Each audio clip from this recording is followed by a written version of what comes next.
خاک کربلا، امام کی روایت کو کوٹ کرتے ہوئے کہ جب تمہارے گھر میں کسی نومولود کی آمد ہو، تمہارے گھر میں کسی نومولود کی آمد ہو، تو لفظ استعمال کرتے ہیں بچے کی پہلی خوراک گھٹی پلانا یا تالو اٹھانا، سلام ہو ذات معصوم پر۔ فرمایا ہمارے شیعوں کی پہچان یہ ہے، حنکو اولادکم، تم تہنیک کرو اپنی اولاد کی، پہلی خوراک دو اسے۔ کس کی خوراک دو؟ خاک کربلا کی۔ روکے رہیے گا کہ وہ خاک اصلی کہاں ہے؟ شیطان نے ورغلایا، یہ تو باہر پڑی مٹی ہے۔ حیرت ہے، زمزم پانی بھر کے لاتے ہو، نہیں پوچھتے اصلی کہاں پر ہے، یہاں پوچھتے ہو مٹی اصلی کہاں پر ہے۔ سنیے، اگر اس سے مراد قبر حسین کی مٹی ہو تو ناممکن ہے۔ اور کیا یہ ممکن ہے قبر حسین کی مٹی اٹھائی جائے اور قبر آہستہ آہستہ مٹی اٹھاتے اٹھاتے اوپر سے مٹی ختم؟ آیا ممکن ہے؟ کہ نہیں، وہ علامت یہ نہیں ہے، علامت یہ ہے کہ وہ سرخ ہو جاتی ہے۔ اب آپ لے جائیں اس کو تجربہ گاہ کے اندر، 10 محرم ہے، تقریباً 2:30 سے 2:45 بجے دن کا ٹائم ہے، کہ اب دیکھو مٹی سرخ ہو گئی تو اصلی ہے، اور نہیں ہوئی تو نقلی۔ یہ مطلب ہوا نا، سرخ ہو گئی تو اصلی، نہیں ہوئی تو الوات پڑھے محمد بڑے آرام سے۔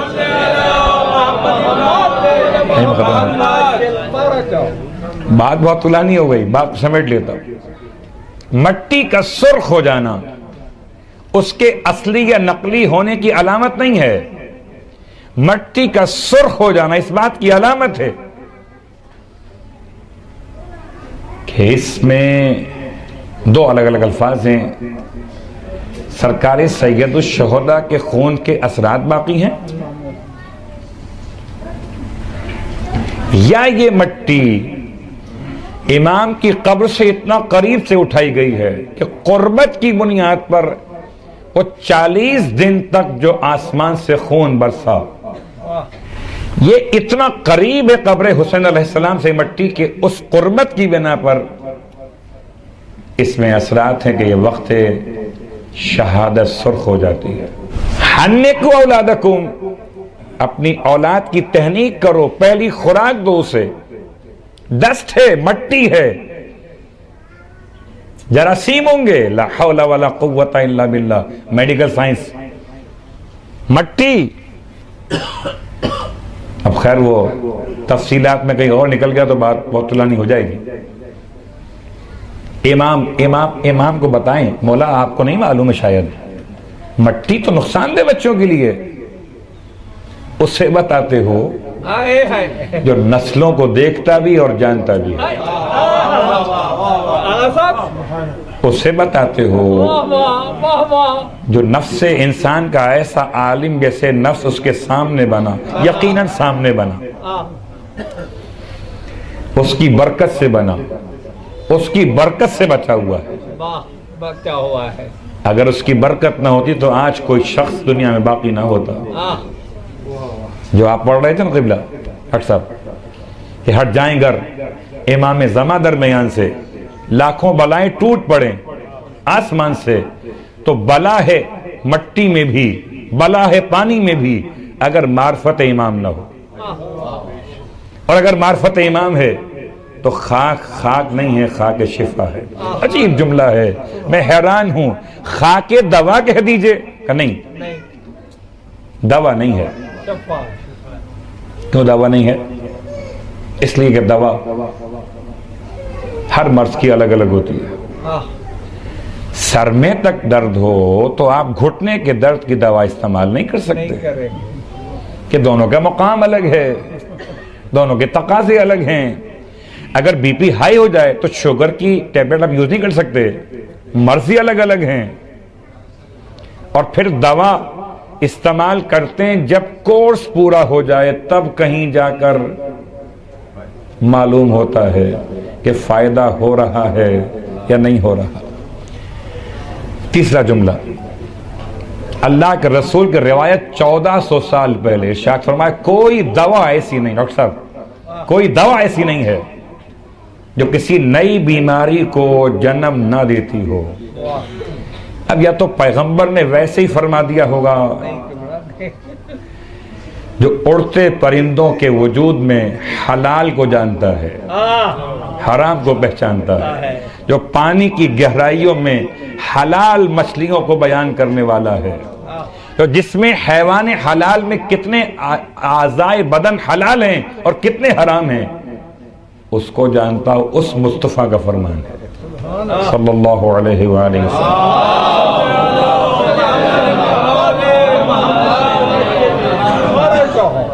کوئی دوا ایسی نہیں ہے، کوئی دوا، کوئی طریقہ علاج جو آپ نام لیجئے گا آپ کے جو علم میں ہیں، ایلوپیتھک ہو، ہومیوپیتھک ہو، ہربلس ہو، جو بھی ہو آپ کے علم میں، کوئی طریقہ علاج میں کوئی دوا ایسی نہیں ہے اس کے سائیڈ ایفیکٹس نہ ہوں۔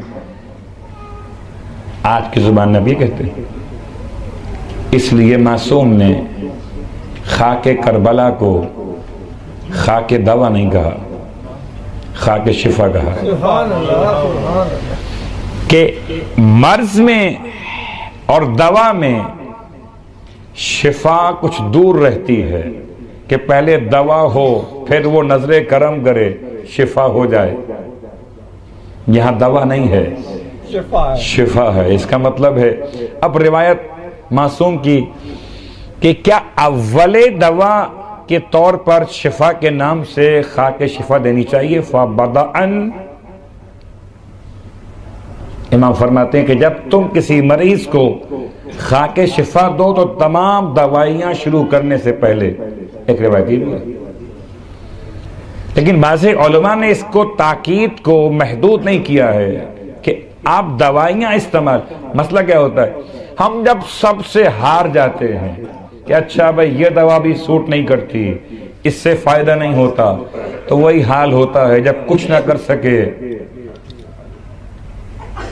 جملہ کہو بسم اللہ، یہ سب سے آخر میں کیا مطلب ہے؟ چلو اب اس کو بھی صلوات پڑھے محمد والے محمد۔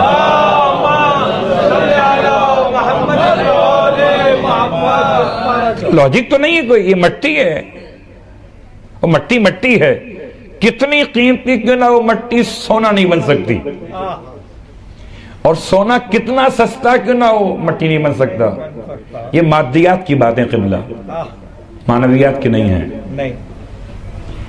یہاں تو مٹی سونے سے افضل ہے۔ جو سونا اور چاندی بناتی تھی فضہ، اس سے پوچھئے کہ خاک کربلا کیا ہے؟ تو خاک کربلا کے استعمال کے مقامات میں پہلا مقام، آپ داہنے کان میں اذان کہیے، بائیں کان میں اقامت کہیے، اذان و اقامت سنا کے بنائیے نمازی، اور کربلا کی خاک چٹا کر بنائیے غازی، کہ بچپن سے نمازی بھی ہو جائے اور غازی بھی ہو جائے۔ یہ دونوں باتیں آپس میں بہت میچ کرتی ہیں۔ اور پھر دوسرا مقام جہاں استعمال کرنا ہے،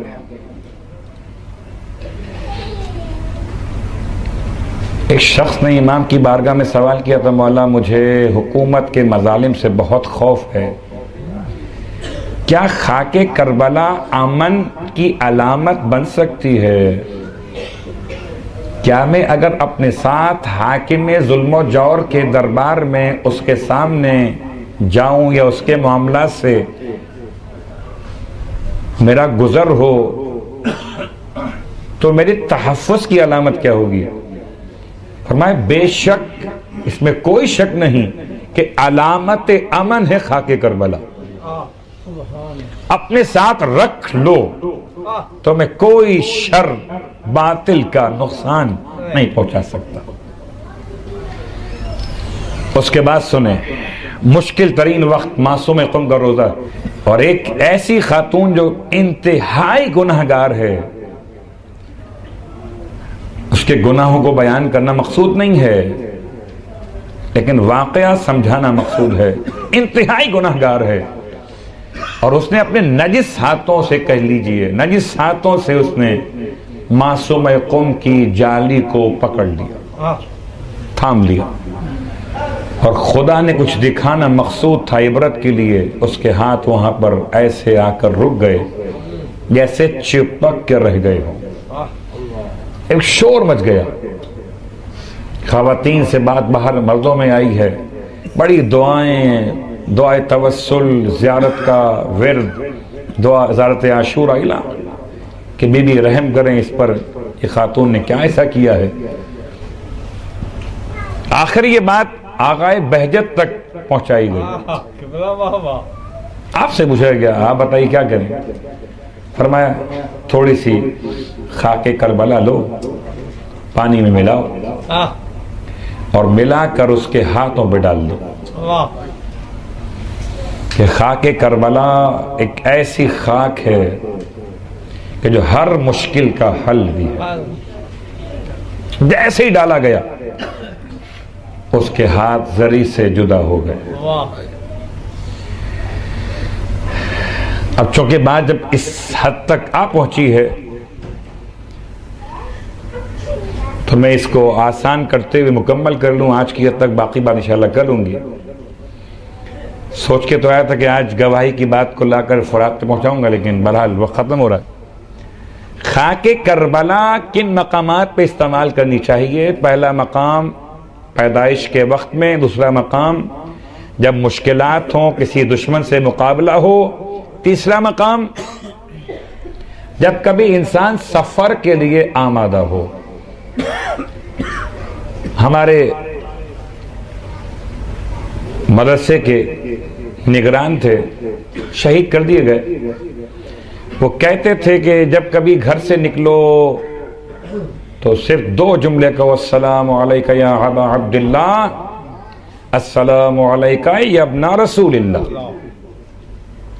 بہت غور کیجئے گا، جب کبھی گھر سے نکلو، ان دو جملوں کی برکت یہ ہوگی کہ یا تو تم سلامتی کے ساتھ واپس آ جاؤ گے، اور اگر موت لکھ دی گئی ہے تو شہادت تمہیں نصیب ہوگی۔ میں سوچتا ہوں کہ اگر سفر مادی ہو، گھر سے باہر جانا ہو، السلام علیکم یا ابا عبداللہ، کبھی آئیے روحانیت کی منزل پر جب سفر معراج ہو، مصلی پر کھڑے ہوں اور تکبیرۃ الاحرام سے پہلے ایک بار کہیے السلام علیکم یا ابا عبداللہ۔ تکبیرۃ الاحرام سے پہلے کہیے ایک مرتبہ السلام علیکم یا ابا عبداللہ، کے سفر پہ جا رہے ہیں۔ اور اس سے عظیم سفر اور کیا ہوگا کہ معراج تک جانا۔ صلوات پڑھیں محمد علیہ۔